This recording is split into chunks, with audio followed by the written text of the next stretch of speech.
सबको जय मसीह की। आज हम एक मिशनरी के बारे में सुनेंगे जो कि चाइना में जाकर परमेश्वर की सेवा में अपना जीवन व्यतीत कर रही थी, जिनका नाम है ग्लैडिस एलवर्ट। उनका जन्म 24 फरवरी 1902 को लंदन में हुआ था। उनकी माता का नाम रोजिना फ्लोरेंस और पिता का नाम थॉमस जॉन एलवर्ट था। उनके 2 और भाई बहन थे। उन्होंने बहुत कम उम्र में ही लोगों के घर काम करना शुरू कर दिया था। एक बार उन्होंने एक प्रार्थना सभा में भाग लिया और वहाँ जो प्रचारक प्रचार कर रहे थे उन्होंने परमेश्वर को अपना जीवन सौंपने के विषय में प्रचार किया।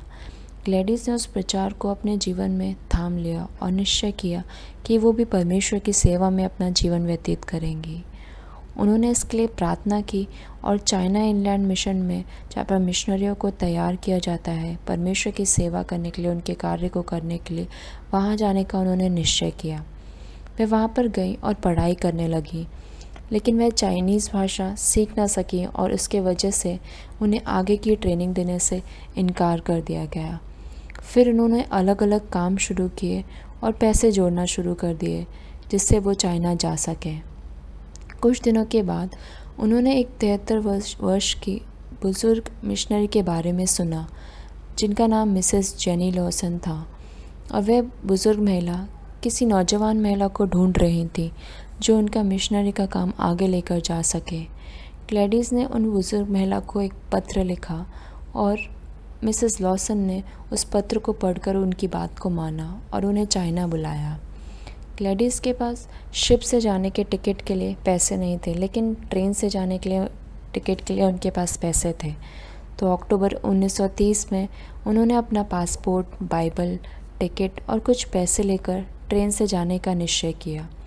उस समय पर चाइना में कुछ युद्ध चल रहा था, लेकिन ग्लैडिस ने निश्चय किया कि अब उन्हें जाना ही है। उन्हें ट्रेन के सफ़र में काफ़ी मुश्किलें भी आईं, लेकिन फिर भी उन्होंने साहस नहीं छोड़ा और आगे बढ़ती गईं। रशिया में उन्हें बंदी बना लिया गया, लेकिन वो वहाँ से भाग निकली।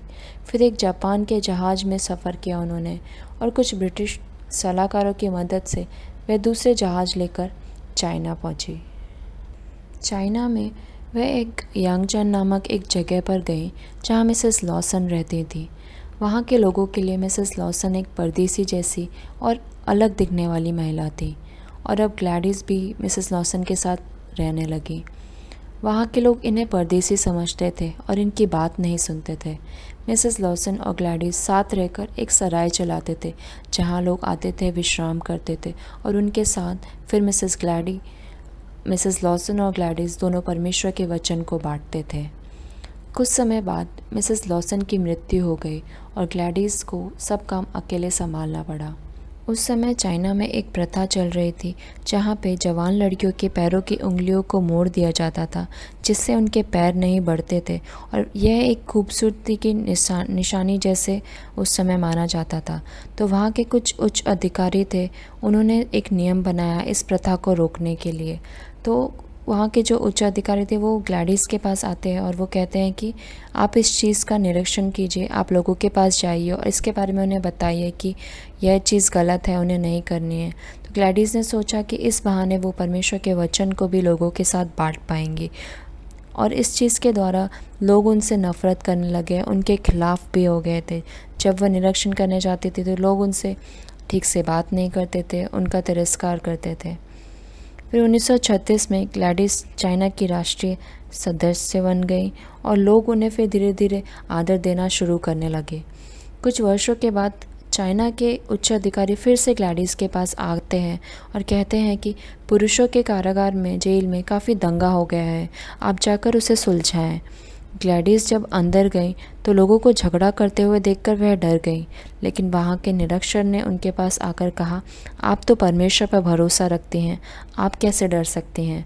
ग्लैडिस अंदर जाके उन पुरुषों से शांत रहने के लिए कहती हैं और वे शांत हो जाते हैं, और जब वह उनसे बातें करती हैं तब उन्हें समझ में आता है कि उनके पास ना तो कोई काम है करने के लिए और ना ही उन्हें ठीक से खाना दिया जाता है, जिसकी वजह से वह झगड़ा करते हैं, गुस्सा करते हैं।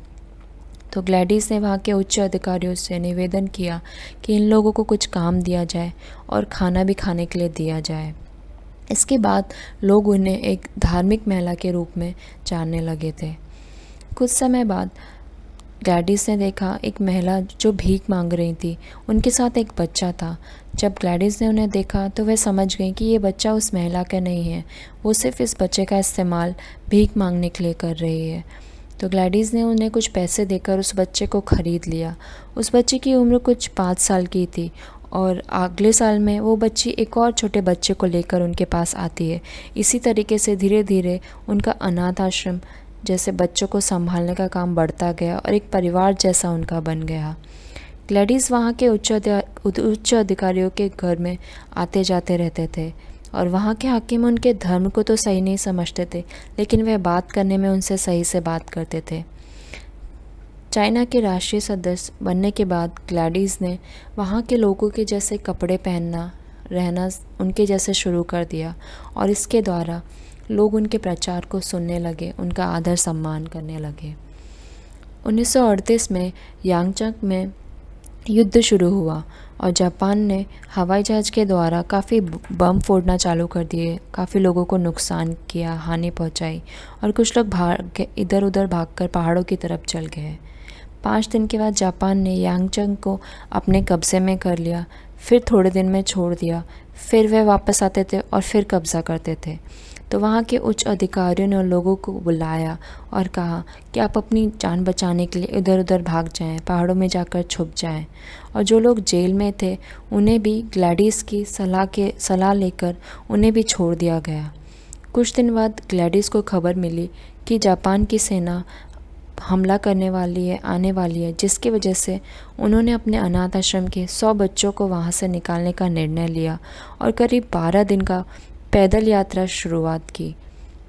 कुछ रात लोगों ने उन्हें पनाह दी, उनकी मदद की, लेकिन कुछ रातें उन्होंने पहाड़ों पर भी गुजारी।